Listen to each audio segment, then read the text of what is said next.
تمام احباب تشریف رکھیے. میں انتہائی ادب کے ساتھ خوش آمدید اہلا و سہلا مرحبا پیش کرتا ہوں حضور شیخ الحدیث و تفسیر مفکر اسلام مرج العلماء ہماگیر شخصیت مصنف کتب کثیرہ حضرت علامہ پیر سائیں غلام رسول صاحب قاسمی مقدس اللہ العالی. آپ تشریف لائے، کرم فرمایا. اللہ تعالیٰ علماء حقہ کا سایہ ہمارے سروں پہ تا دیر قائم و دائم فرمائے. میں نے عرض کیا تھا حضور استاد جی سے، لیکن آپ کا حکم ہے کہ آپ دعوت پیش کیجئے. ہم الحمدللہ پوری تیاری کے ساتھ بیٹھے ہیں. ایک عظیم خطاب اور ایک ضخیم گفتگو ہم سننے کے لیے جا رہے ہیں. تمامی احباب محبت بھرا نعرہ بلند کیجئے. میں انتہائی ادب کے ساتھ دعوت سخن پیش کرتا ہوں حضرت قبلہ محقق اہل سنت پیر سائیں غلام رسول قاسمی صاحب مقدس اللہ العالی. میں جتنا بھی تعارف کراتا رہوں وہ کم ہے، انشاءاللہ تعالیٰ آپ بولیں گے تو خود ہی آپ کا تعارف ہو جائے گا. تمامی احباب محبت کے ساتھ نعرہ بلند کیجئے اور میں دعوت سخن پیش کرنے جا رہا ہوں. نعرہ تکبیر، نعرہ رسالت، نعرہ رسالت، نعرہ رسالت، نعرہ تحقیق، نعرہ حیدری، نعرہ غوثیہ، علماء اہل سنت. والصلاة والسلام على سيد الأنبياء والمرسلين وعلى آله وأصحابه أجمعين. أما بعد فأعوذ بالله من الشيطان الرجيم. بسم الله الرحمن الرحيم. ومن يكفر بالله وملائكته وكتبه ورسله واليوم الآخر فقد ضل ضلالا بعيدا. صدق الله مولانا العظيم. إن الله وملائكته يصلون على النبي يا أيها الذين آمنوا صلوا عليه وسلموا تسليما. اللهم صل على سيدنا ومولانا محمد وعلى آل سيدنا ومولانا محمد وبارك وسلم. الصلاة والسلام عليك يا سيدي يا رسول الله وعلى آلك وأصحابك يا سيدي يا حبيب الله. واجب الاحترام معزز مکرم محتشم علماء ذیشان، اسٹیج پر بیٹھے ہوئے کثیر التعداد مشائخ علماء، حاضرین محفل، اللہ کریم ہم سب کو نبی کریم رؤوف رحیم صلی اللہ علیہ وآلہ وسلم کی سچی غلامی، محبت اور اتباع کی توفیق عطا فرمائے.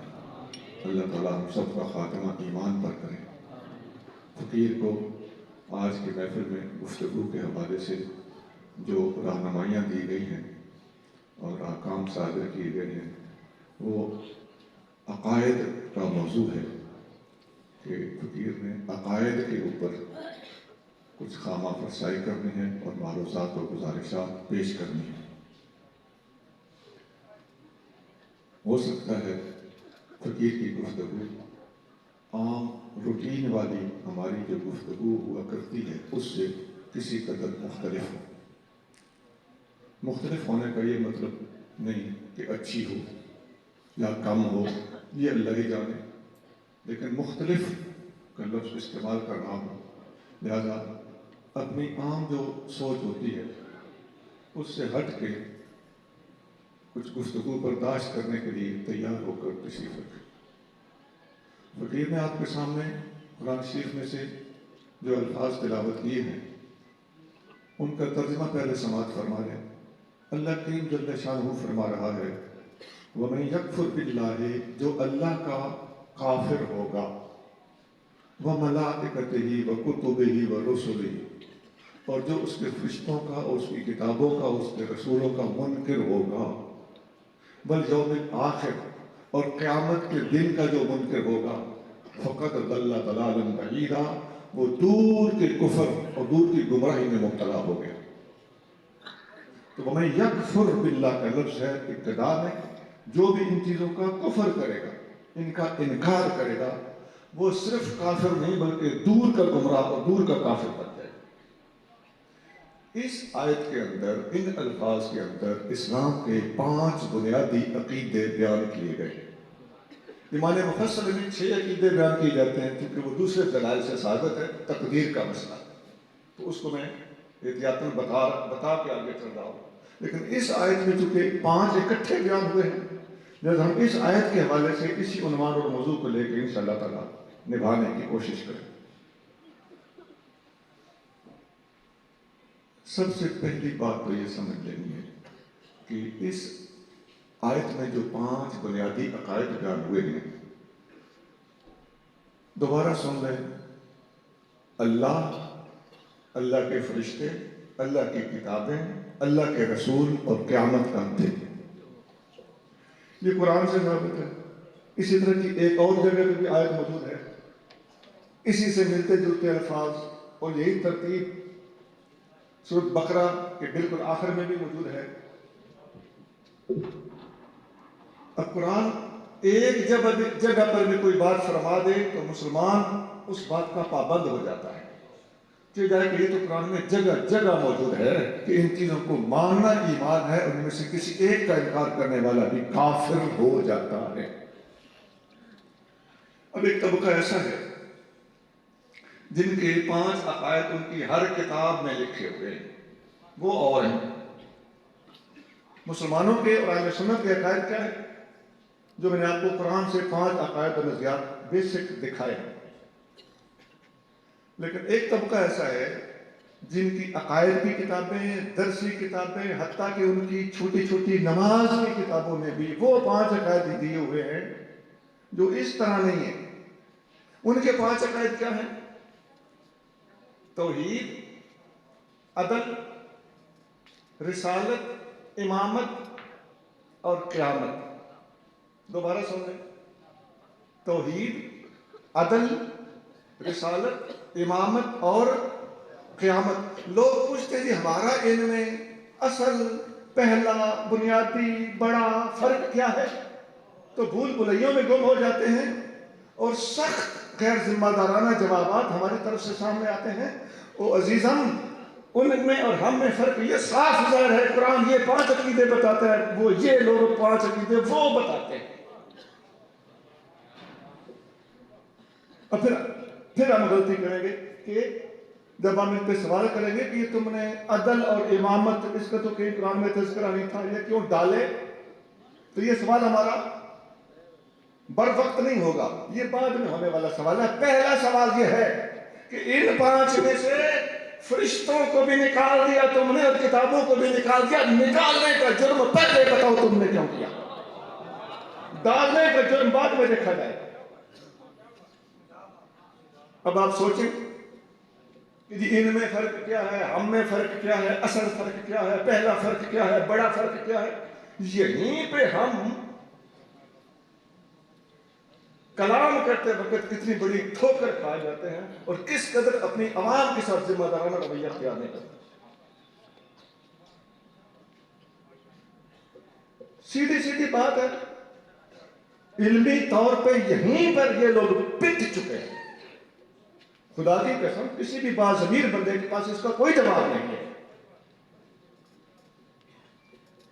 تم 2 4 5 7 ڈال لیتے، ڈالنے پر ہمارا سوال بعد میں ہوتا تم نے نکالے کیوں؟ اور پھر تانے بانے سمجھ کے ان کا فرشتوں کے خلاف بولنا، جبریل کی مخالفت کرنا، جبریل کی مخالفت والا نظریہ یہودیوں کا عقیدہ ہونا، قرآن پر ان کے اعتراضات، قرآن کی ترتیب پر ان کے سوالات، قرآن کے خلاف ان کا انڈیا میں کیس کرنا، ساری باتیں اکٹھی کرو۔ ذمہ دار مسلمان اس دور کا نبی کریم صلی اللہ علیہ وسلم کا سچا غلام بن کے میدان میں اترنے کی ضرورت ہے۔ اپنے گلی محلے کے اختلافات لے کے ہم بیٹھے ہوئے ہیں، لیکن جب سے 1979 کا انقلاب ہمارے پڑوسی ملک میں آیا، اس وقت سے لے کر اب تک جو تباہیاں ہو رہی ہیں، عقائد اور نظریات جس طرح بگاڑے جا رہے ہیں، اس طرف ہماری توجہ نسبتاً زیادہ ہونی چاہیے۔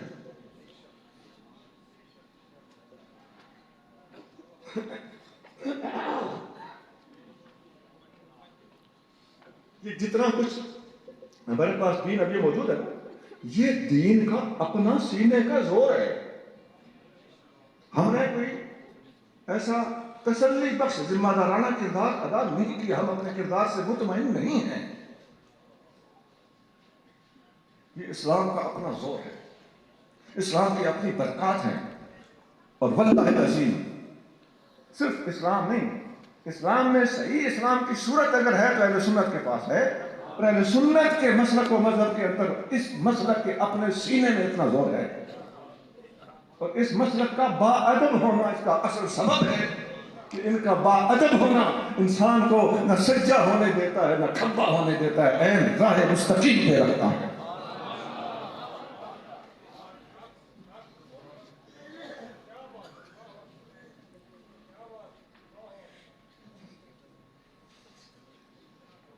دنیا میں غیر معروف لوگ وہ کام کر رہے ہیں کہ ہم جیسے شیخ الحدیث کہلانے والے ہم کچھ بھی نہیں کر رہے جو وہ لوگ کر رہے ہیں. اللہ تعالیٰ جس سے چاہے کام دے سکتا ہے. ابھی تھوڑا عرصہ پہلے امریکہ میں رہنے والے ہمارے ایک مسلمان سنی بھائی،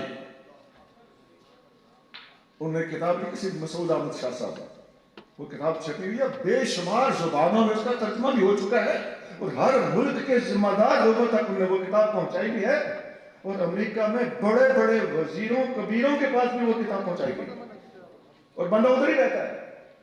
لیکن ایسے سلیقے سے لکھی ہے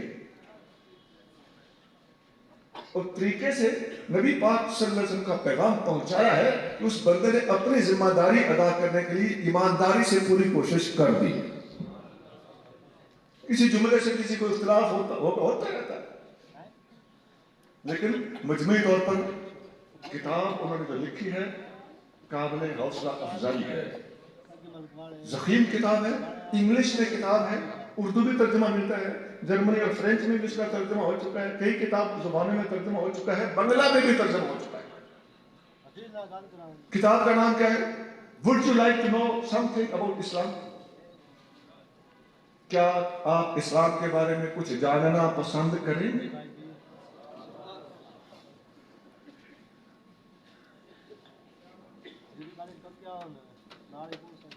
یہ تو آپ میں سے کسی بندے نے بھی میں یہ کتاب سنی ہوگی، میں اس بندے کا نام سنا ہوگا، لیکن یہ بندہ امریکہ میں ہے.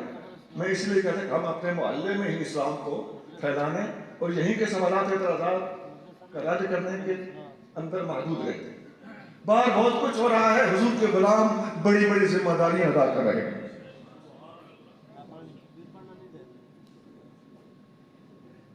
اور یہ جو میں نے 5 چیزیں عرض کی ہیں یہ بنیادی عقائد ہیں.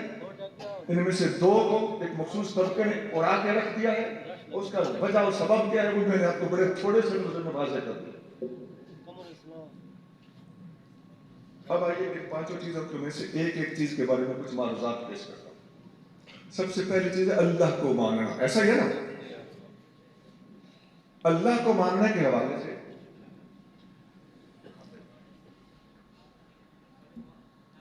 ہم نے اس موضوع کو سمجھنا ہے، نبھانا ہے اور اس کی اہمیت اور ضرورت کو محسوس کرنا ہے کہ چین میں اللہ کے بارے میں کیا کہا جا رہا ہے. وہ پوری دنیا کے 22-23% لوگ چین میں رہتے ہیں. پوری دنیا کے 1/4 حصہ دنیا کا چین میں ہے آبادی کے لحاظ سے. ان کے اللہ کے بارے میں کیا نظریات ہیں؟ ان نظریات کو صحیح کرنا اور ان تک صحیح پیغام توحید پہنچانا کس کی ڈیوٹی ہے؟ میری، آپ کی، اسٹیج والوں کی ڈیوٹی ہے یا کبوتر اڑانے والوں کی ڈیوٹی ہے؟ نہیں. یہ کون کرے گا؟ قیامت کے دن پوچھا جائے گا تو جواب کون دے گا؟ العلماء ورثۃ الانبیاء. حدیث تو پڑھ دیتے ہیں ابو داؤد سے کہ علماء نبیوں کے وارث ہیں، لیکن اس وراثت کی ذمہ داری کو کون نبھائے گا؟ آج ہم اپنا گریبان پکڑ لیں اس سے پہلے کہ فرشتے ہمارا گریبان پکڑیں. میں بار بار کہہ رہا ہوں اپنے محلے کی بھول بھلائیوں سے باہر نکلیے. یہ لوگ تو شاید کو نہیں، یہ خود بخود ٹھیک ہو جائیں گے. خدا کی قسم، جب کفر کا مقابلہ کرنے کے لیے کوئی مسلمان نکلتا ہے تو اس کو کفر کا مقابلہ کرنے کے لیے سنی ہونا پڑتا ہے. اس لیے میں کہہ رہا ہوں کہ یہ چیزیں خود بخود دیر ہو جائیں گی. وہاں نہ سچوں کی باتیں چلتی ہیں نہ خطبوں کی باتیں چلتی ہیں.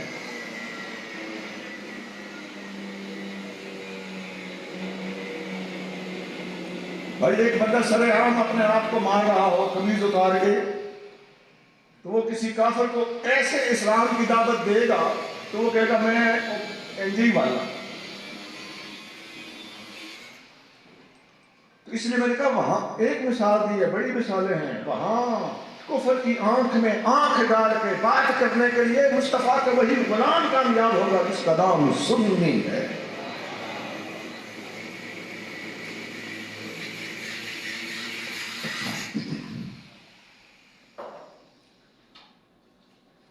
آپ دیکھیے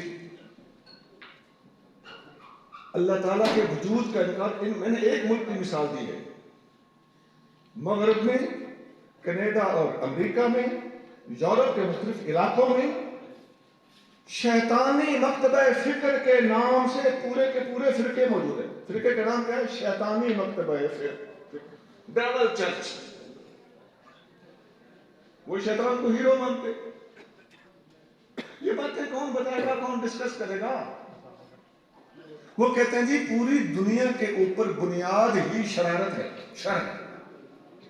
تو مسلمان ان کو جواب دیتے ہیں. دنیا کا کوئی مذہب ان باتوں کا جواب نہیں دیتا, اسلام جواب دیتا ہے. لیکن ہم یہ بات, میں نے اس لیے کہا تھا کہ میری بات عام روٹین کی بات سے جدا ہوگی, ذرا تیار ہو کے بیٹھیں. لیکن یہ باتیں دنیا میں کہیں کہیں نہیں, کثرت آپ کے کالجوں میں پہنچ چکی ہے. جو آپ کا لڑکا انگلش میں ایم اے کرتا ہے نا, M Phil P H D بات کی بات ہے, اس کا دماغ بگڑ جاتا ہے. یا کسی اچھے بندے سے تعلق واسطہ ہے تو وہ آ کے ضرور اس قسم کے سوالات ڈسکس کرتا ہے. تو اس کو مطمئن کرنے کے لیے جواب ہونے چاہیے کہ نہیں؟ میرے بھائی ان باتوں کے لیے تیار ہونا میری اور آپ کی ذمہ داری. ہم گھبرا جاتے ہیں کہ یار یہ چیز فلاں کتاب میں تو ہے نہیں. عقائد اہل سنت نام کی ایک کتاب ہے, تصحیح العقائد نامی ایک کتاب ہے, اس میں تو یہ باتیں ہیں نہیں. تو میرے بھائیوں وہ علماء نے کتابیں جنرل پبلک کے لیے ایک انفارمیٹری لکھی ہیں, ان کو مدارس میں پڑھائے جانے کا کوئی تو نہیں ہے. نصاب کے طور پر کتاب کی سلیکشن پراپر نہیں کی گئی.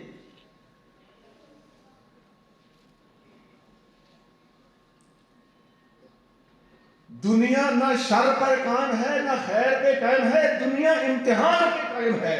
اللہ نے خیر بھی دکھا دیا, اللہ نے شر بھی دکھا دیا, اور نبتلی ہے فجعلناہ سمیعا بصیرا, ہم نے انسان کو امتحان میں ڈالا ہے, اسے سماعت و بصارت کی توفیق عطا فرمائے. ثم ہدیناہ النجدین اما شاکرا و اما کفورا, ہم نے انسان کو دونوں راستے دکھا دیے ہیں. خیر یہ ہے, شر یہ ہے. تم نے خیر کو اختیار کیا تو جنت میں جاؤ گے, شر کو اختیار کیا تو دوزخ میں جاؤ گے. تو دنیا نہ خیر پہ ہے نہ شر پہ ہے, دنیا امتحان پہ ہے, دنیا ابتلا پہ ہے. یہ حل کون پیش کرتا ہے؟ قرآن. اور ان کے عقائد نظریات اس وقت جو یہ مغربی لوگوں نے نظریات پیش کیے ہیں, خدا کی قسم ہم نے جتنا غور کیا طالب علم کی حیثیت سے, ہم دعویٰ نہیں کرتے کہ ہم نے سب کچھ دیکھ سمجھ لیا ہے, پوری ایمانداری سے کوشش کی ہے. ان کی ساری باتیں وہی پرانی باتیں, گھسی پٹی باتیں ہیں. البتہ الفاظ, اصطلاحات, انداز گفتگو بدل چکا ہے, بات وہی. دیکھو ایک بات کتنی چٹ پٹی تھی لیکن جواب کتنا آسان. ہماری عقائد رسمی کا آغاز یہیں سے ہوتا ہے. جاننے میں آج کا سوال, آج کہتے ہیں جی علم, پہلے ہوتا تھا جی علم کوئی شے ہے. اگلے وقتوں میں فلسفی کہتے تھے کہ علم کوئی شے ہے. آج کیا کہتے ہیں؟ کہتے ہیں جی ہر لفظ کا ایک معنی ہوتا ہے, اس کو وہ مدلول بولتے ہیں. اس معنی کا بھی ایک معنی ہوتا ہے, اس معنی کا آگے ایک اور معنی ہوتا ہے. تو اس کا تو اینڈ ہی کوئی نہیں. اب بات وہی تھی کہ علم کوئی چیز ہے. بگاڑ کے کس طرح پیش کیا کہ ہر لفظ کا ایک معنی ہے, ہر لفظ کا ایک مدلول ہے, اس مدلول کا بھی ایک مدلول ہے, اس مدلول کا بھی ایک مدلول ہے. تو اس تسلسل کو ثابت کر کے کہنا کیا چاہتا ہے، لے کے رزلٹ کیا نکلا، لفظ نہیں بول رہا کہ علم کوئی چیز نہیں، لیکن مفہوم بالکل وہی ہے کہ علم.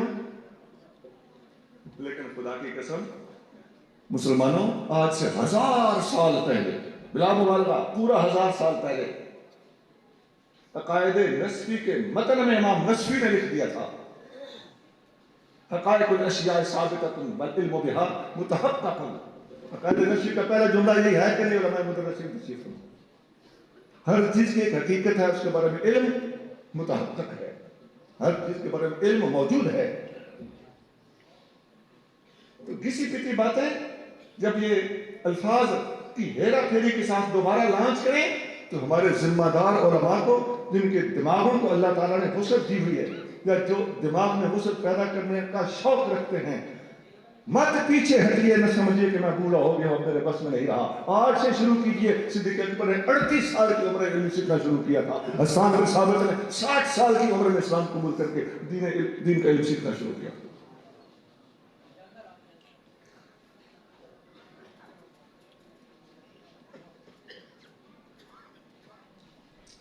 اس موضوع پر میں تھوڑا سا ریورس ہوتا ہوں کیونکہ تھوڑا سا مشکل موضوع چل پڑے گا. داتا صاحب نے ایک بڑی سادہ سی بات کی ہے، وہ میں چلو کر دیتا ہوں. دیکھو داتا صاحب جسے لوگ کہتے ہیں کہ انہیں صوفیوں کو بھی پتا ہوتا ہے، لوگ کہتے ہیں یہ تو بابے ہوتے ہیں. ان بابوں نے نبی پاک کی غلامی کا وہ حق ادا کیا ہے کہ تو ان کے کتوں کو بھی نہیں پہنچ سکتا.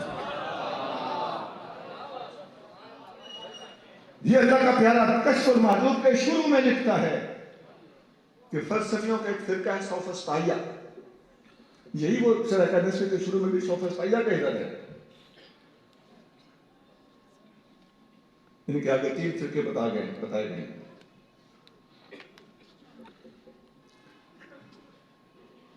وہ کہتا ہے کہ علم کوئی چیز نہیں. داتا صاحب لکھے آج سوال اٹھا 1000 سال بعد مغرب سے، وہ تھا انگریزی میں. ہمارا احساس کمتری میں شکار مشرقی اس سے مرعوب ہو گیا. تو داتا صاحب لکھتے ہیں کہ یہ جو تم کہتے ہو کہ علم کوئی چیز نہیں، تم نے کہا علم کوئی چیز نہیں، اس جملے کا تمہیں پکا پتا ہے کہ علم کوئی چیز نہیں؟ علم کوئی چیز نہیں، اس بات کا تمہیں علم ہے؟ اگر تم کہو کہ ہمیں علم ہے تو اس کا مطلب ہے تم نے مان لیا کہ علم ہوتا ہے. اگر تم کہو کہ ہمیں اس کا کوئی علم نہیں، اس کا مطلب ہے کہ تمہیں اپنی بات کے بارے میں خود کوئی پتہ نہیں. تو منہ بند رکھو. کتنی معقول، سادہ اور علمی بات کی ہے داتا صاحب.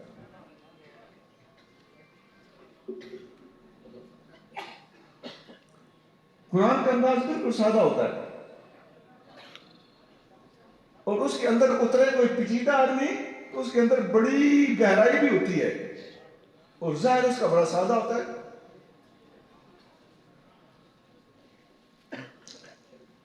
دیکھیے قرآن کے کتنے الفاظ سیدھے سیدھے الفاظ ہیں. لو کان فیہما آلہۃ الا اللہ لفسدتا. اگر اللہ کے سوا بھی کوئی معبود ہوتے تو زمین آسمان میں فساد ہو جانا تھا. بڑی سوکھی سی بات ہے، لیکن جب منطقیوں نے، کلامیوں نے اس کے اندر اتر کے اس کی گہرائی میں جھانکا تو علم کے سمندر اس کے اندر لہراتے ہوئے نظر آئے.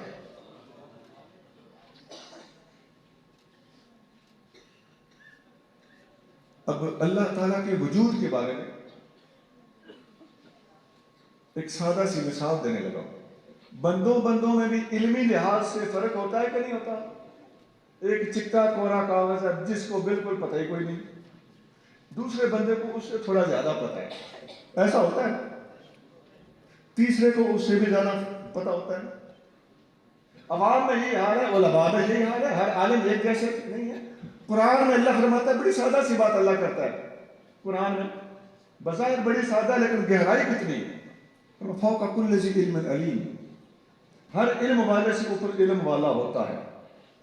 یہ کیٹیگرائزیشن، یہ درجہ بندی، یہ تدارج قرآن کے اندر کتنے آسان لفظوں سے بیان کر دیں گے. اچھا، ہر علم والے سے اوپر علم والا ہوتا ہے تو پھر تھوڑے علم والا اس سے زیادہ چلتے دنیا کا سب سے بڑا عالم کوئی ڈھونڈا جا سکتا ہے؟ کوئی تو ہوگا. آپ سوچیے دنیا میں سب سے زیادہ جاننے والا بندہ، سب سے زیادہ سیاح سمجھدار بندہ کوئی تو ہوگا. اچھا یہ کون ڈھونڈے گا کہ وہ کوئی بندہ ہو سکتا ہے؟ بڑا مشکل نہیں ہے. ہم تو بڑا سمجھدار بندہ سمجھ کے ایم ایل اے کے لیے ووٹ دے کے اس کو اسمبلی میں بھیجتے ہیں اور وہ نکلتا ہے ڈنگروں سے بھی خراب. ایک دوسرے کو ٹماٹر مارتے ہیں، مٹھائیاں مارتے ہیں، کرسیاں اٹھا کے مارتے ہیں اور گندی گالیاں بھی دیتے ہیں اور باتھ روموں کے اندر کیمرے فٹ کر دیتے ہیں. یہ کون تھا جس کو ہم نے سمجھدار بندہ سمجھ کے ووٹ دیے تھے؟ ہماری تو یہ اوقات ہے. تو دنیا کا سچی مچی سمجھدار بندہ چننا، اس کا مطلب ہے یہ وہی کر سکتا ہے جس نے یہ بندے بنائے ہوں. ہے یہ بات کہ نہیں؟ پتہ چلتا ہے کہ کوئی بنانے والا بھی ہے اور کوئی بننے والا بھی ہے. جو بنائے اسے اللہ کہتے ہیں، جس کو اللہ بنائے اسے اللہ کا رسول کہتے ہیں.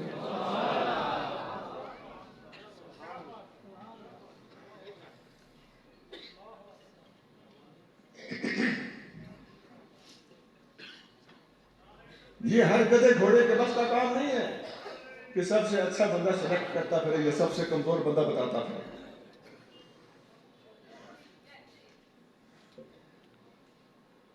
ایک اور مثال لیجیے. طاقت کے لحاظ سے ایک بندہ ہے جو 2 کلو وزن اٹھا سکتا ہے، دوسرا 5 کلو، تیسرا 10 کلو، چوتھا 15 کلو. اور دیہاتوں میں تراڑ اور وٹا اور پتھر لوگ اٹھاتے تھے اگلے وقتوں میں. میں نے وہ دور دیکھا ہے. تو گراؤں میں بڑے وہ مونگلی پھیرنا، وٹے اٹھانا، وینیاں پکڑنا، یہ زور آوری کے معیار ہوا کرتے تھے. تو جو بندہ بہت زیادہ وزن، پوری دنیا میں سب سے زیادہ وزن اٹھانے والا بھی تو کوئی ہوگا. اس آخری بندے سے بھی اوپر وزن اٹھانے والا کون ہے؟ کوئی ایسا میں نے وزن اٹھانے کی مثال دی ہے. آپ کوئی بھی کام کر سکنے کی مثال دے لیں. ایک بندہ ایک کام کر سکتا ہے، دوسرا 2 کر سکتا ہے، تیسرا 3 کر سکتا ہے. کوئی تو ایسا ہوگا نا جو سارے کام کر سکتا ہو. اور کوئی تو ایسا ہوگا نا ایک ہاتھ سے کرتا ہے، دوسرا 2 ہاتھوں سے کرتا ہے، تیسرا ہاتھ پاؤں ملا کے کرتا ہے، چوتھا کندھے پہ اٹھا کے کرتا ہے، سینے کے زور سے کرتا ہے. کوئی تو ہوگا جو بیٹھے بیٹھے کہہ دے ہو جا تو وہ ہو جاتا ہوگا. اللہ تعالیٰ بیٹھنے سے پاک ہے. میں عوام میں بات کر رہا ہوں. تو جو کہہ دے ہو جا، جس کو یہ طاقت اور قدرت حاصل ہے اسی کو ہم مسلمان اللہ مانتے ہیں.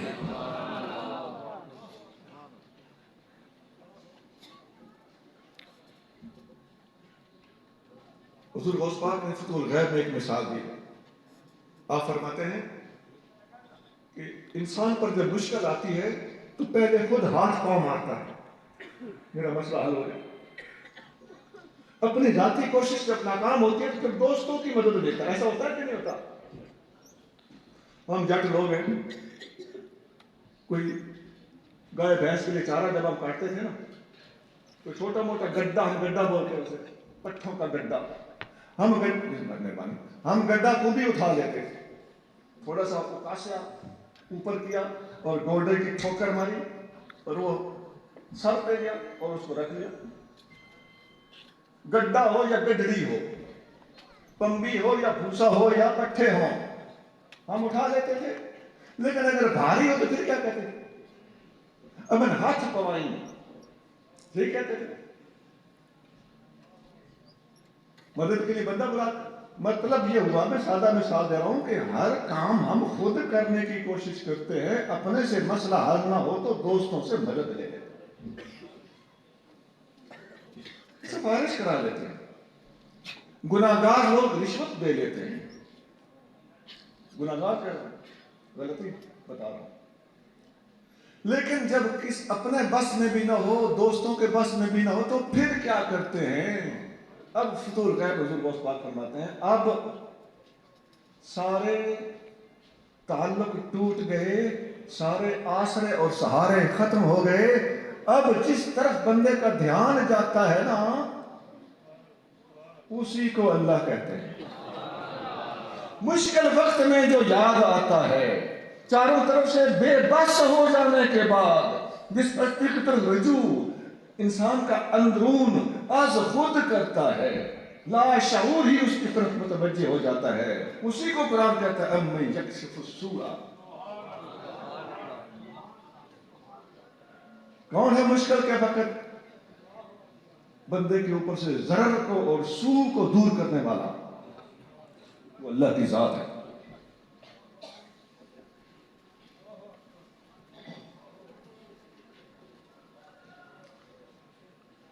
تو جو سب کچھ کر سکتا ہے, ہم تھوڑا زیادہ اور زیادہ کر لیتے ہیں, سب کچھ نہیں. جو سب کچھ کر سکتا ہے اس کے بارے میں قرآن کیا کہتا ہے؟ ان اللہ علی کل شیء قدیر. اور جو سارے سہارے ٹوٹ جائیں تو مشکل میں مدد کے لیے آتا ہے, اس کے بارے میں قرآن کیا کہتا ہے کہ یہ وہ ہے جو یکشف السوء, جو سوء کو اور خرابیوں کو بندے سے ہٹاتا ہے.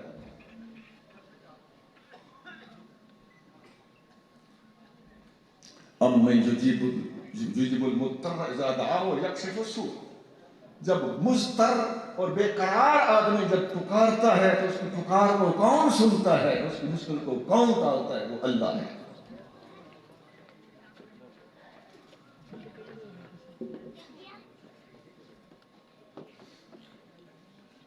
میں نے توحید کے حوالے سے پاکستان کے سٹیج والی باتیں نہیں کی. یا تو کتاب و توحید لکھتے ہیں اتنی موٹی یا 2 جلدوں میں, تو اس کے اندر لے دے کے پھر وہی وسیلہ حاضر ناظر علم ہے. میں ان ساری باتوں کا قائل ہوں, میں سنی ہوں, لیکن یہ دنیا کے اندر توحید کے پیغام کے ابلاغ کا حق ادا کرنے والی باتیں نہیں. آج کل کے کالجوں یونیورسٹیوں کے اندر ہمارے نوجوان بچے بڑے مخلص ہیں. کوئی بچہ سلیکٹ ہوتا ہے لیکن ان کے اوپر یلغار مکمل طریقے سے چھوڑی جا چکی. ادھر پتہ نہیں کتنے نوجوان ایسے بیٹھے ہیں, اور بے شمار نوجوان ایسے جو ہماری محفلوں میں آتے ہی کوئی. وہاں کون پہنچے گا؟ یونیورسٹیوں کے اداروں میں کون جا کر ایسے لیکچر دے گا؟ یہ میرا کام ہے اور ہمارا کام ہے اور میری برادری کا کام.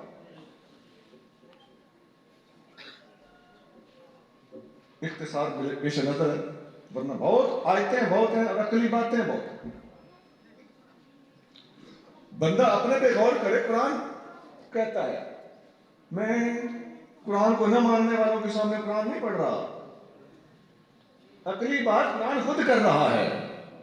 کیف تکفرون باللہ, اب من کرو تم اللہ کا انکار کیسے کر سکتے ہو؟ وکنتم امواتا فاحیاکم ثم یمیتکم ثم یحییکم ثم الیہ ترجعون. تم نہیں ہوتے تھے تو تمہیں کس نے پیدا کیا؟ اللہ تعالیٰ عقلی طور پہ اپنے وجود پہ غور کرا رہا ہے کہ غور تو کر, تو ہے کیا؟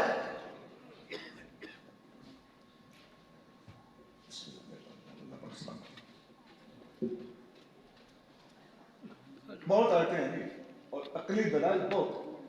اللہ تعالیٰ غور کراتا ہے. دنیا میں غور کرو, اونٹ پہ غور کرو, آسمان پہ غور کرو, زمین پہ غور کرو. اونٹ کو کیسے بنایا گیا, آسمان کو کیسے اٹھایا گیا, زمین کو کیسے بچھایا گیا. سبحان اللہ. افلا ينظرون الى الابل كيف خلقت. اور سنريهم آياتنا في الآفاق وفي أنفسهم حتى يتبين لهم أنه الحق. ہم انہیں اپنی نشانیاں دکھائیں گے, ان کی اپنی جان میں بھی دکھائیں گے اور کھلے آسمان میں بھی دکھائیں گے, حتیٰ کہ ہم واضح کر کے چھوڑیں گے کہ اللہ کا وجود حق ہے.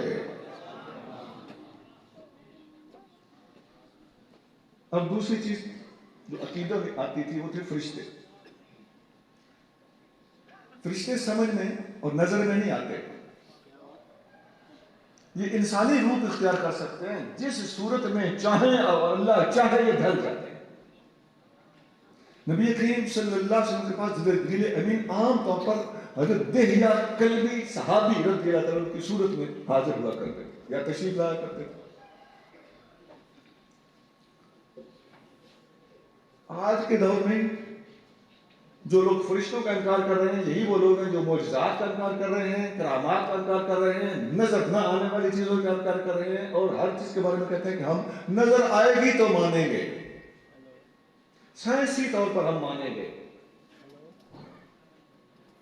ان کی خدمت میں گزارش یہ ہے کہ الہیات، دینیات اور روحانیات یہ موضوع ہی ایسا ہے کہ یہ محسوسات اور سائنس سے ہوتا ہی بالا تر،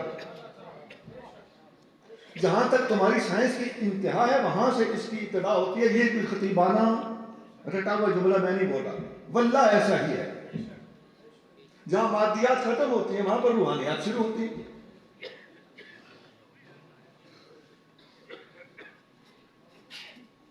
تم ایک چیز کو ناپنے لگو تو ہر چیز کو ناپنے کا ایک آلہ ہوتا ہے نا۔ گندم کیسے ناپی جاتی ہے؟ ٹوپے سے، مثال دے رہا ہوں۔ اور پانی کیسے ناپا جاتا ہے؟ اس کے لیے اور پیمانہ ہوتا ہے کہ نہیں ہوتا؟ اس کے لیے بھی ٹوپا ہوتا ہے؟ نہیں، اس کے لیے گڈگی ہوتی ہے۔ کپڑا کیسے ناپا جاتا ہے؟ ٹوپے سے؟ کپڑا ٹوپے سے نہیں ناپا جاتا۔ جو کپڑا ٹوپے سے ناپے گا وہ بے وقوف کہلائے گا۔ تو یہ تو دنیا کی مثال پہ تمہارا سارا کرتا کرتا فیل ہو گیا۔ یہ تو معاملہ ان چیزوں سے اوپر ہے۔ تو اصول اور ان کا مبدا ہی غلط ثابت ہو۔ پھر ان فرشتوں کے حوالے سے ہمارے جو اس علاقے میں پاک و ہند میں جو خرافات بولی جا رہی ہیں ان کی اصلاح ہو رہی ہے۔ میں نے ابھی عرض کیا کہ ایک طبقہ ایسا جو فرشتوں کے وجود کا ہی وہ عقائد میں انہوں نے شامل ہی نہیں کیے ہوئے۔ اس کے پیچھے جراثیم کیا ہے آپ کو میں اشارہ کر بتا دوں۔ جتنے میں خدا رسول کے منکروں کی باتیں کر رہا تھا ان سب کے پیچھے اس طبقے کا ہاتھ ہے۔ ان کے نزدیک رسولوں کی کوئی ویلیو نہیں کرتی، رسولوں کا کام ہوتا ہے اماموں کا اعلان کرنا۔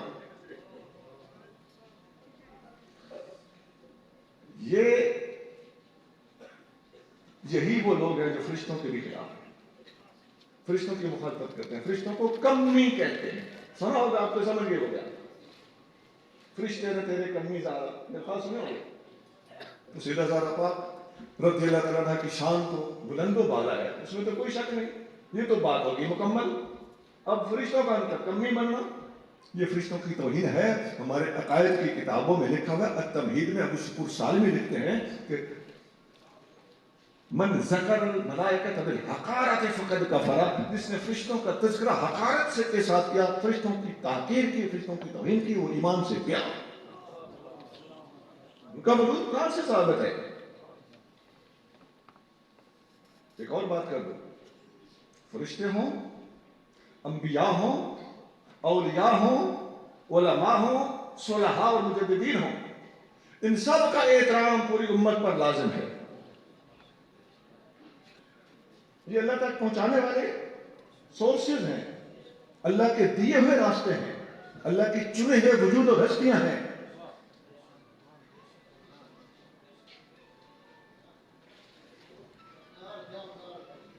دیکھیں قرآن کیا کہتا ہے اور یہ آج کے لوگ کیا کہتے ہیں۔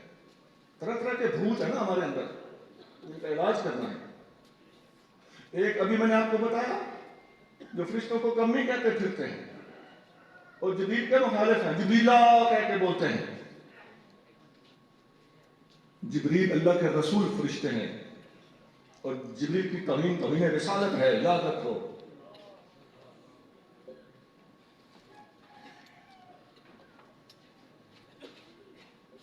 ایک نوجوان میں نے سنا، وہ کہتا ہے جی میرے نبی جاتے کوئی ہے ہی کو نہیں، بابے تے شاید یہ تھا۔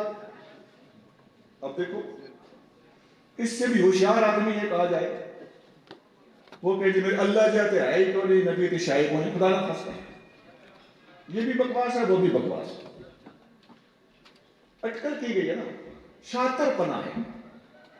بھئی اللہ بڑا ہے واقعی، نبیوں سے رسولوں سے اللہ بڑا ہے، لیکن یوں تقابل پیش کرے کہ میرے اللہ جاتے آئی کو نہیں اور خدا نہ خاصہ رسول تو خدا نخواستہ شاعر بنے. یہ کتنی بڑی شرارت ہے. تو بالکل یہی شرارت ہے کہ میرے نبی جیسے ہے کوئی بابے تھے شاعر کرے. اب ذرا غور سے سنیے. اللہ تعالیٰ ان سب کو ایک ہی فہرست میں پیش کرتا ہے. وَلِلَّهِ الْعِزَّةُ وَلِرَسُولِهِ وَلِلْمُؤْمِنِينَ. عزت اللہ کی ہے, اللہ کے رسول کی ہے اور سارے باپوں کی ہے. مومنین کا لفظ پہ موقع کی مناسبت سے ترجمہ کر رہا ہوں.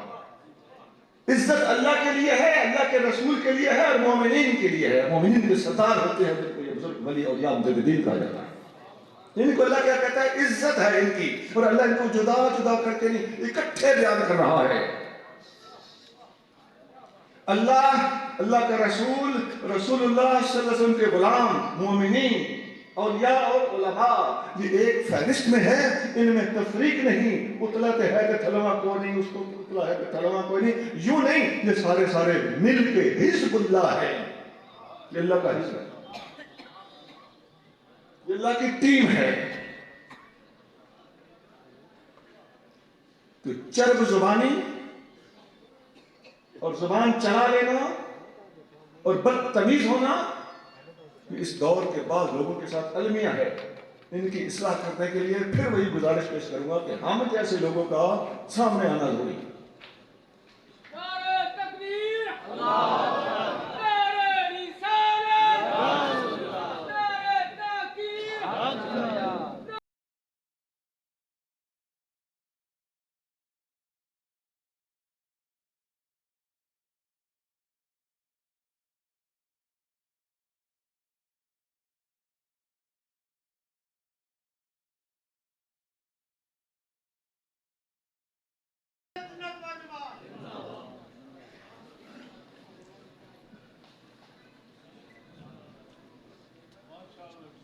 حضور علامہ چشتی صاحب مہربان ہوئے, تشریف لائے. ان کے آنے سے محفل میں انشاءاللہ برکت ہوگی. تو اس سے اگلی گزارش یہ ہے کہ نبی کریم صلی اللہ علیہ وسلم فرماتے ہیں, میں نے ابھی تو قرآن بتایا نا کہ قرآن اللہ والوں کو عزت دیتا ہے, اور اللہ کے رسول اور مومنوں میں ایک ترتیب سے بیان کرتا ہے. ان کے درمیان میں دکھیڑی بیان نہیں کرتا, ان کو ایک حزب بنا کے عزت والے بنا کے پیش کرتا ہے. وَلِلَّهِ الْعِزَّةُ وَلِرَسُولِهِ وَلِلْمُؤْمِنِينَ. اسی طرح حدیث میں بھی آتا ہے, ابو داؤد شریف میں حدیث ہے, اور بخاری میں بھی ترجمۃ الباب کے اندر اختصاراً موجود ہے. نبی کریم رؤوف الرحیم صلی اللہ علیہ وسلم نے ارشاد فرمایا, العلماء ورثۃ الانبیاء. تھوڑی دیر پہلے میں نے حدیث پڑھی, علماء نبیوں کے وارث ہیں. حدیث کہتی ہے نبیوں کے وارث ہیں. آج ایک بندہ کہ شاعر کو نہیں, یعنی نبیوں کے وارث شاعر کو نہیں, معاذ اللہ. یہ نبی پاک کا ایک دشمن آدمی ہے, اس کو تاڑنے کی ضرورت ہے. ہمارا کام ہے, سب لوگوں کا کام ہے کہ اس موضوع پر کھڑے اپنی ذمہ داری نبھائیں, علمی فریضہ سر انجام دیں, لیکن پختگی اور سنجیدگی کے ساتھ, تاکہ اس قسم کے ہوچھے لوگوں کا علاج صحیح علمی طور پر ہو سکے. اور اپنے دوستوں کو, عوام کو, نوجوانوں کو, بچوں کو یقین ہونا چاہیے کہ یہ ان لوگوں کے پاس زبان درازیاں ہیں, جن کا علمی میدان میں کوئی رول نہیں ہے. یہ مذہب کے نام پہ ٹک ٹاکر ہے. کسی کو مونڈ کے رکھ دیا, کسی کی لا کے رکھ دی, کسی کو بےعزت کر کے رکھ دیا. یہ ان کی اپنی بولیاں. اللہ تعالیٰ ہدایت عطا فرمائے, اللہ شرم کی توفیق عطا فرمائے. اب آپ نے قرآن بھی سن لیا, حدیث بھی سن لی. اب ابو درداء رضی اللہ عنہ صحابی ہیں, ان کا قول سنن دارمی میں موجود ہے. آپ فرماتے ہیں وما نحن لولا کلمات العلماء. اگر علماء کی باتیں, علماء کے کلمات, علماء کے الفاظ نہ ہو تو ہم چیز کیا ہیں؟ سنن دارمی میں حدیث نمبر 404 ہے. وما نحن, ہم تو شیء کوئی. وما نحن کا ترجمہ کیا ہے؟ ہم کیا چیز ہے؟ ہم تو شیء کوئی. کیوں؟ لولا کلمات العلماء, اگر علماء کی باتیں نہ ہوں تو. آج کیا کہا جا رہا ہے؟ بابے تھے شاعر کو نہیں, ابو دردہ کیا کہہ رہے ہیں؟ ماں پہ نہ ہو تو ہم شہر کو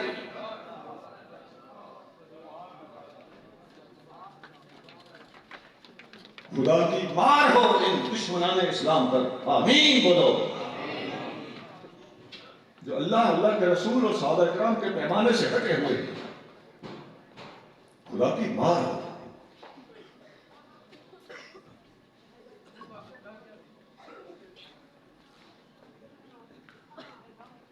مختصر کرتا ہوں، دو باتیں ہوں گی، اللہ کی ذات وَمَن يَكْفُرْ بِاللَّهِ وَمَلَائِكَتِهِ، اور دوسرے ان کے اللہ کے فرشتوں کی بات۔ وَكُتُبِهِ، تیسری چیز ہے اللہ کی کتابیں۔ اللہ کی کتابوں میں جو معروف کتابیں ہیں، تورات، زبور، انجیل اور قرآن کے آنے کے بعد پہلی ساری کتابیں منسوخ ہو چکی ہیں۔ بخاری شریف میں عبداللہ بن عباس رضی اللہ تعالیٰ عنہ کا فرمان موجود ہے، فرماتے ہیں لوگو تم اسرائیلیات کا سہارا کیسے لے سکتے ہو جبکہ تمہارے پاس اللہ کا جدید ترین کلام موجود ہے۔ جدید ترین ہونے سے مراد کلام کے اندر جدت نہیں، اللہ تعالیٰ کا کلام ہے وہ قدیم ہے، لیکن نزول کے اعتبار سے بات ہو رہی ہے اور شرعی احکام کے عطا ہونے کے وجہ سے بات ہو رہی ہے کہ اللہ تعالیٰ کے احکام کا مجموعہ جو سب سے لیٹسٹ ہے وہ تمہارے پاس موجود ہے۔ باقی اس وقت تک پوری دنیا میں سب سے آخری آسمانی کتاب جس کو مانا گیا ہے اس کا نام قرآن ہے، اور قرآن کو نہ ماننے والوں کا میں نے پہلے اشارہ میں بتا بھی دیا کہ کہیں اس کی ترتیب پہ سوال ہے، کہیں اس کے رب کے حوالے سے کوئی سوال ہے، کئی شاخیں ہیں ان کی۔ جو لوگ قرآن کی تفسیر کرتے وقت قرآن کے ربط کے اوپر حدیث کو چھوڑ کر زور دیتے ہیں، سوال میرا سمجھ لیجیے، حدیث کو چھوڑ کر حدیث کی مخالفت کرتے ہوئے ربط اچھی بات ہے، لیکن تکلف کے بغیر ہو اور حدیث کی مطابقت میں ہو تو سر پہ بھی قبول ہے اور آنکھوں پہ بھی قبول۔ لیکن جو ربط کو پہلے رکھتے ہیں اور مستشرقانہ انداز کے اندر اپنے میزان گھڑتے ہیں، میزان کے لفظ سے سمجھ آ جانا چاہیے۔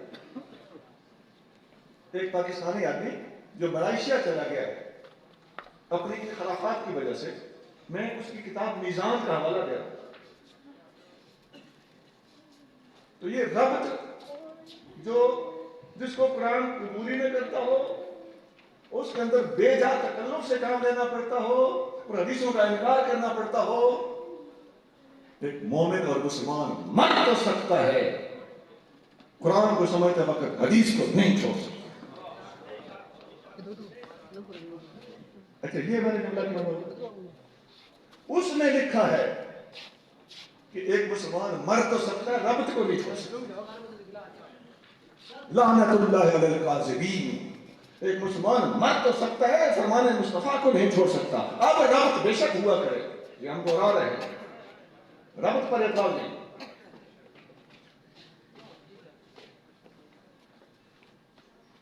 اب یہ کتابوں کے حوالے سے میں گزارشات پیش کر رہا ہوں۔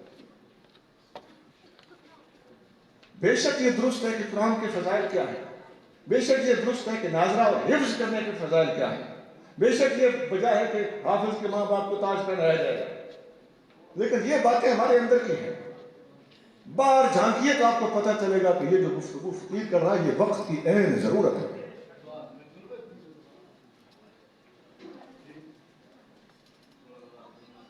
اور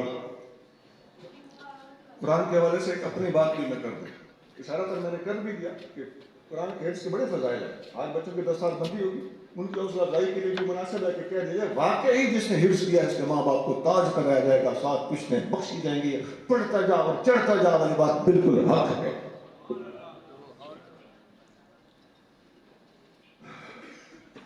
اور قرآن کے ساتھ ہمارا رابطہ اور تعلق، وابستگی، اس کو پڑھنا اور اس کے بارے میں غفلت، کوتاہی اور تساہل نہ برتنا، یہ اس دور کے اندر نسبتاً بہت زیادہ ہو چکا ہے۔ آپ دیکھیے کہ پچھلے بہت ساری دہائیوں میں، جب سے ہمارے پچھلی صدیوں کے بزرگ مجددین دنیا سے پردہ فرما گئے، بات آ گئی ہمارے اوپر، تو ہم نے سیرت پر اور تفسیر پر اور قرآن کی طرف توجہ دینے پر اور قرآن کے مفاہیم سمجھانے پر توجہ کم کی ہے، یہ ہماری کوتاہی ہے، ہمیں اپنی اصلاح کرنی ہوگی۔ اگر قرآن پڑھا جائے، پڑھایا جائے، اس کے دروس دیے جائے، اور قرآن حدیث کے بغیر سمجھنا گمراہی ہے، اور حدیثیں بھی پڑھائی اور بتائی جائیں، اور قرآن پر لوگوں کو اعتماد دلایا جائے، اور اعتماد پہلے ہی موجود ہے، اس کو مضبوط اور بحال رکھا جائے، اور قرآن کے اوپر سے اعتماد اور دلائل قطعیہ سے اعتماد اور سیاستہ سے اعتماد اٹھانے والی سازشوں کو بے نقاب کیا جائے۔ معافی چاہتا ہوں، میں پھر کسی بات کی طرف حالات حاضرہ کی طرف اشارہ کر رہا ہوں۔ ایک مسئلہ قرآن سے بھی ثابت ہے، حدیث کی تمام کتابوں سے، خصوصاً سیاستہ سے ثابت ہے، اور معتین سے ثابت ہے۔ اس پر کوئی اعتراض کرتا ہے تو اس کا مطلب ہے کہ یہ تمہارا اور ہمارا اعتماد قرآن اور سیاست سے اٹھانا چاہتا ہے۔ اس بدماشی کا نوٹس لیجیے۔ ختم نبوت کا مسئلہ سیاستہ کی ہر کتاب میں ہے کہ نہیں؟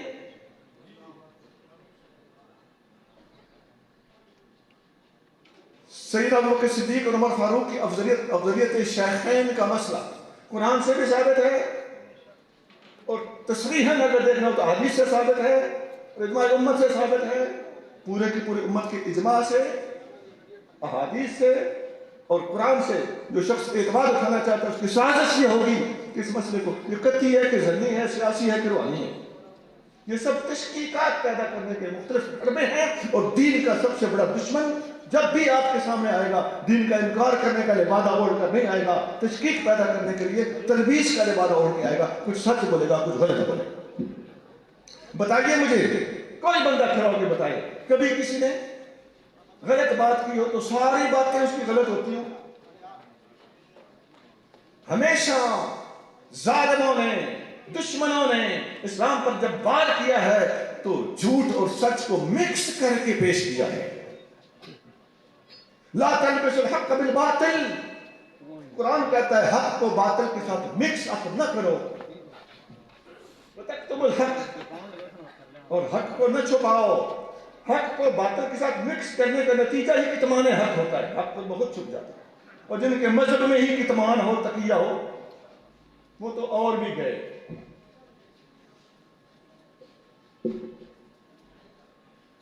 ہم نے اپنے کلام کے بیٹھ جائیں کسی طرح۔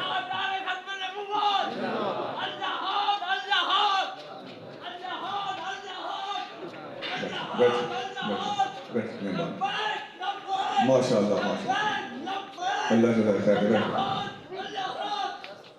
ماشاء اللہ۔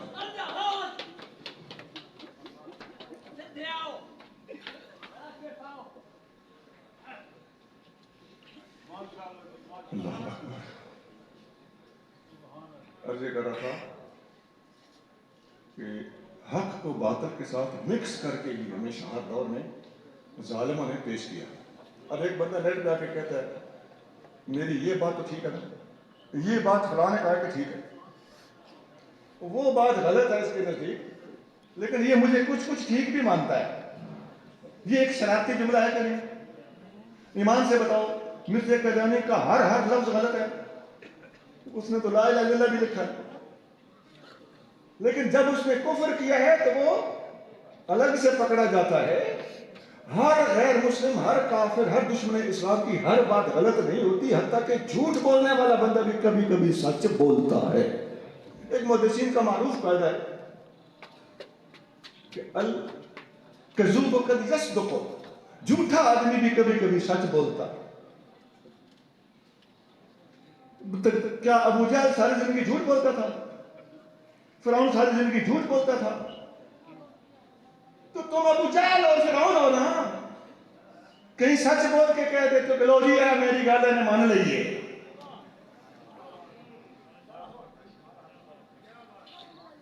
وقت کے ابو جہل، ہم نے تمہیں تاڑ لیا ہے۔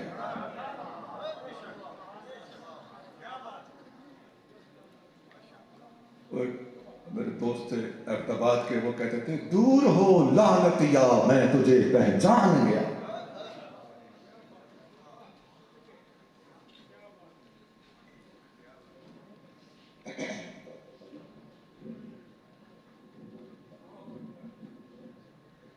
میرے بعد حضرت علامہ قبلہ عبدالحمید چشتی صاحب تشریف لا چکے ہیں، ان کا خطاب آپ لوگوں نے سنا ہے۔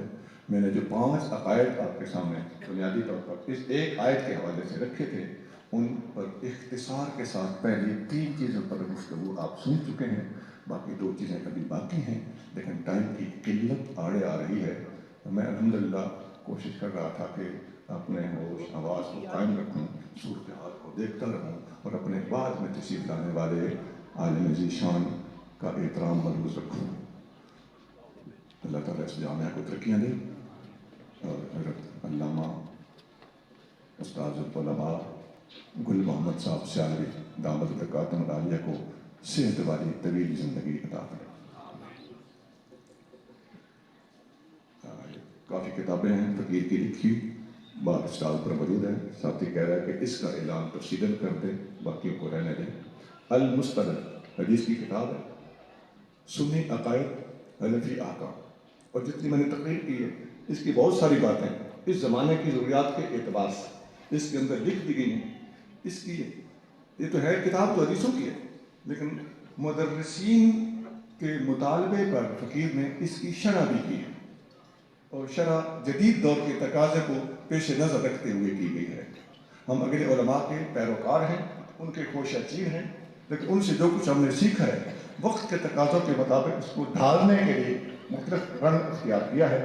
یہ کتاب میں انشاءاللہ یہ ساری باتیں آپ کو ملیں گی، اور بہت سے مدارس میں یہ درس ہم سب کن پڑھائی بھی جا رہی ہے۔ بہت شکریہ۔ ہاں، وہ جو میں نے رد کیا الحاد کا، جو آج کل کالجوں میں جو کچھ ہو رہا ہے وہ میں نے بتا چکا، میں نے نام نہیں لیا، تو وہ سارا اس کے اندر وہ رد جدید تقاضوں کے مطابق موجود ہے۔ مستشرقین کا رد موجود ہے، روافض کا رد موجود ہے، قادیانیت کے اوپر سب سے بڑا مضمون اس کے اندر موجود ہے۔ سبحان ربک رب العزت عما یصفون وسلام علی المرسلین۔ فضلاء کے لیے جی آپ فرما رہے ہیں کہ فضلاء کے لیے کچھ گزارشات پیش کر دوں۔ میں ایک جملہ فرماتے ہیں، ایک ہی جملہ بولتا ہوں۔ بیٹا یاد رکھنا، مر جانا اسے چھوڑنا نہیں۔ قرآن حدیث اجماع جمہور، بولیے قرآن حدیث اجماع جمہور، اس کا منکر حق سے دور۔ بس یہی سنیت، سارے شتونگڑے خود بخود کٹ کے مر جائیں گے اگر آپ نے اس اصول کو پکڑ لیا۔ یہی سبیل المومنین ہے، یہی خیر امت کا تقاضا ہے جی۔ قرآن حدیث اجماع جمہور، اس کا منکر حق سے دور۔ قرآن حدیث اجماع جمہور، اس کا منکر رب سے دور۔ قرآن حدیث اجماع جمہور، اس کا منکر دین سے دور۔ قرآن حدیث اجماع جمہور، اس کا منکر بٹا۔